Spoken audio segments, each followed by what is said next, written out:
I bring up these poll numbers for Biden. War is a good thing for presidents. We saw what happened with Bush after 9/11. His poll numbers went up when we first went to Iraq. Biden's poll numbers are going up. I said, and I think you would agree, yeah, it was kind of like a wink, wink. Like the media and Biden were saying, oh, no, we want to do everything we can to avoid Russia invading Ukraine. But they kept beating the drum for Russia to invade Ukraine.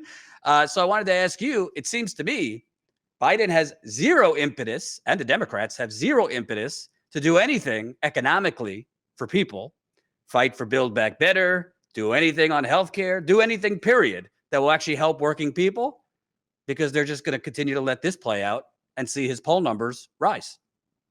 Yeah.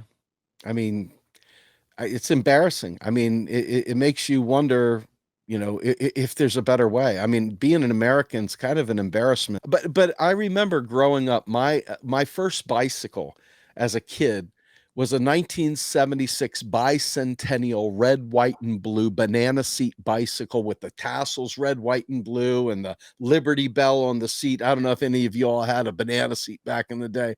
I'm dating myself. Maybe the beard does it too. But bottom line is that those days are gone, man.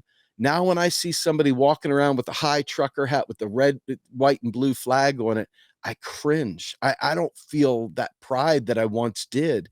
And I think a lot of it is that all the propaganda and all the childhood fantasies of the good old red, white, and blue, and all the fight songs and the theme songs and the propaganda with the strong chins and everything else, it's played out, man. I can't unsee what I see now. And I think to myself, if we as a people don't finally get to a point where we take direct action outside of the electoral process and really start organizing, supporting these Amazon workers and supporting other strikers and really building our own power and saying enough's enough, nothing will fundamentally change. Quite frankly, it will get worse because you can't stay static. The carbon footprint of this planet and the way we're doing things it was already on a horrible, horrible trajectory.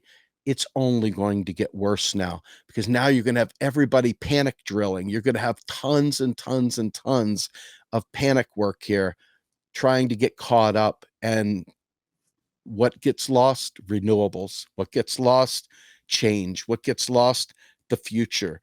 We start trying to rebuild the past because that's what we know. That's what's safe. That's what we feel comfortable with. And I hate to say this, but the old red, white, and blue, I feel like I may as well be wearing a big flag on my head that says I'm a terrorist sometimes, when I think about what we're doing. It's appalling to me. So, and that's where I'm at, Jordan. I just want to throw in, because my wife needs encouragement.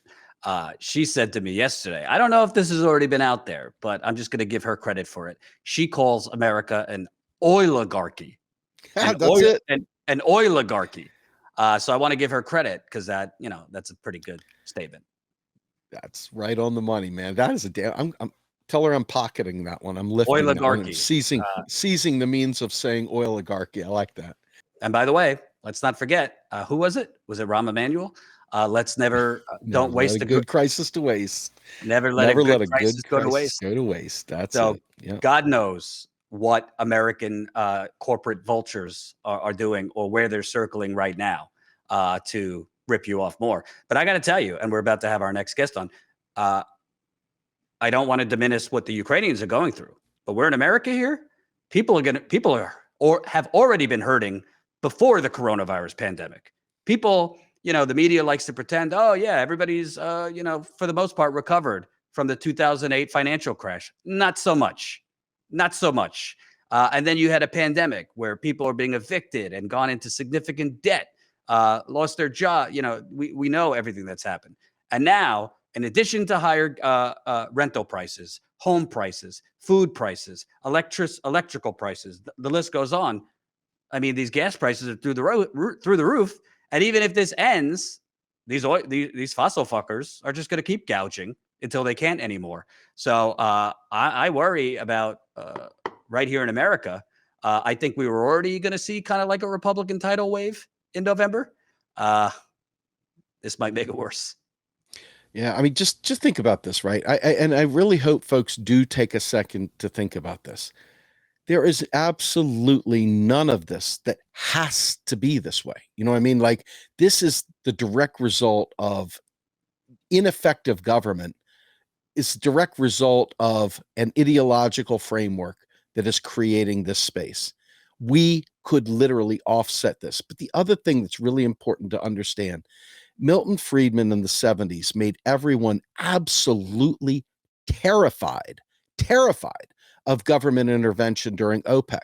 So what did they do? They jacked interest rates up into the 20%. Volcker destroyed the economy, and in order to save the economy, right? But that's the monetarist thinking. I'm sorry, these are terms maybe everybody doesn't use, but I want to be clear. This is the idea of using interest rate policy to save the economy. But the interest rates going up creates inflationary pressures. Okay. And so what ends up happening if wages don't go up too, you end up with the stagflation. Okay.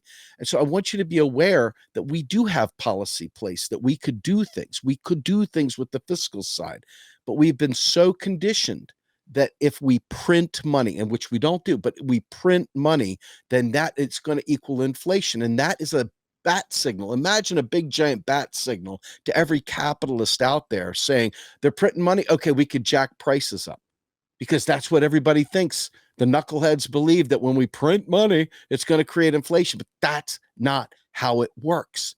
So this right here is one of those things where it is a get out of jail free card for them to jack prices up. And there's nothing preventing that pen from writing the price down, because they're making record profits. One last thing, and that is this. Oil companies take about a year out. They plan their drilling cycle. So a lot of what was going to be drilled for this year was planned for last year based on certain metrics that they came up with. Next year's drilling plans, I'm sure, will be based on this year's, instances. And for the more agile out there, maybe they react a little bit to the current situation.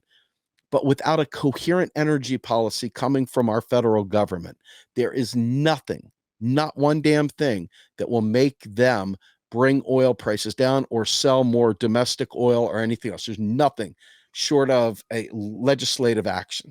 Thanks for watching, and make sure to tune in to Status Coup's daily live stream Monday through Thursday at 5 o'clock Eastern Time and Fridays at 4 o'clock Eastern Time.